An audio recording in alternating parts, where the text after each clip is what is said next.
हरिः ओम्। स्वस्ति न इन्द्रो वृद्धश्रवाः, स्वस्ति नः पूषा विश्ववेदाः, स्वस्ति नस्तार्क्ष्यो अरिष्टनेमिः, स्वस्ति नो बृहस्पतिर्दधातु।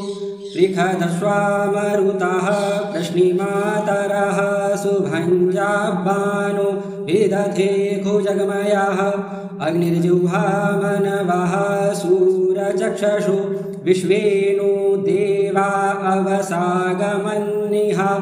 भद्रं कर्णेभिः शृणुयाम देवा, भद्रं पश्येमाक्षभिर्यजत्राः, स्थिरैरङ्गैस्तुष्टुवाग्वंसस्तनूभिर्वसेमहि देवहितं जदायुः।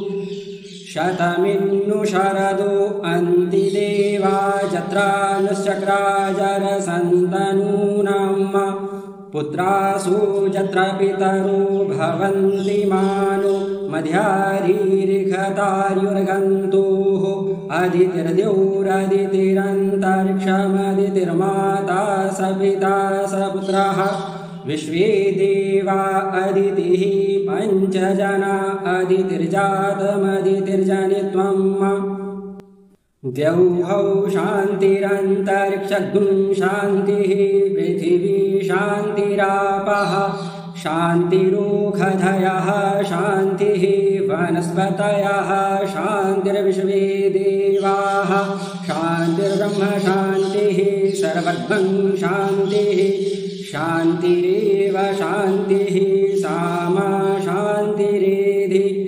जतो जतः समीहसे ततो नो अभयं कुरु, शन्नः कुरु प्रजाभ्यो भयन्नः पशुभ्यः। ॐ शान्तिः शान्तिः शान्तिः। सुशान्तिर्भवतु, सर्वारिष्टशान्तिर्भवतु।